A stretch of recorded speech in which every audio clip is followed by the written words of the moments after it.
you going to introduce yourselves and comment? Should we comment or should we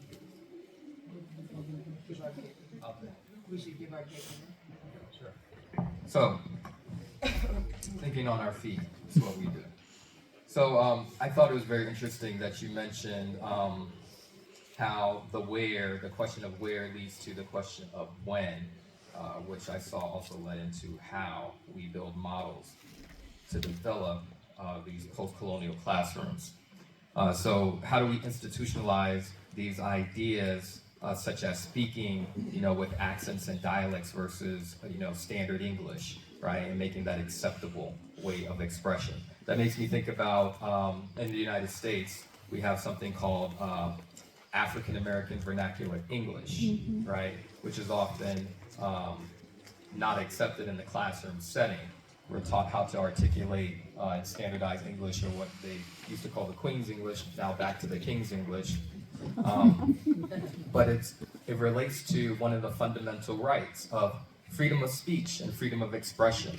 And if you can't articulate your ideas in a way that you're comfortable speaking, you can't truly express yourself, and you're limiting yourself. So I appreciate that, and I think that has value.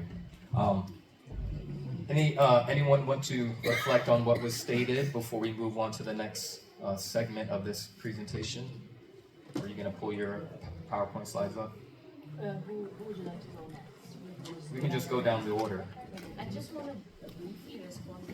Sure. I just want to briefly respond to how Sukaina ended and what you said about accents, because I think the question is indeed very much accents that we are asked to train ourselves. I had to train in IELTS, even though I was always educated in English, in order to get access to the European university. But also what knowledges are lost, right? What knowledges are lost in training ourselves to that accent is, I think, that's this urgent question. The non-translatability is also about knowledges that are lost, as much as, yes, the external expression.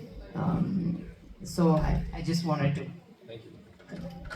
I guess I can make one comment too. Okay, hi, this is Manar again, and the one comment. Hold on. the other microphone was easier. Okay, this reminds me of first grade when I was made to narrate a story and everybody else respond, and I was like, I don't like microphones. So anyway, nothing changes 60 years later. But, anyway, you said many important things. Thank you so much. But, the one point I want to respond to is sometimes, like in Arabic, we have the word taqwa, and how do you translate that into English if you're in a classroom talking about, introduction to Islam or whatever, and the word taqwa would translate into, well, on the one hand, it's fear of God, but on the other hand, it's being good. On the other hand, he's watching, so like there isn't one word. So sometimes you end with a paragraph to translate one word, and, and that becomes, something that the student should be aware of, and like translation is good and that helps, but things don't transfer very neatly sometimes from one language to another, one concept to another, one culture to another. And also we always talk about like context and time, because sometimes, when I've been outside of Egypt for 40 years, so like when I first, would go to schools and talk about my experience growing up in Egypt, now it will seem very obsolete. Because at first it's like, we have Wimpy, we don't have McDonald's, haha. But now we have Starbucks, we have a huge mall called Cairo Festival that's built by Dubai money, I guess, or something, emulating the dancing fountain that they haven't done.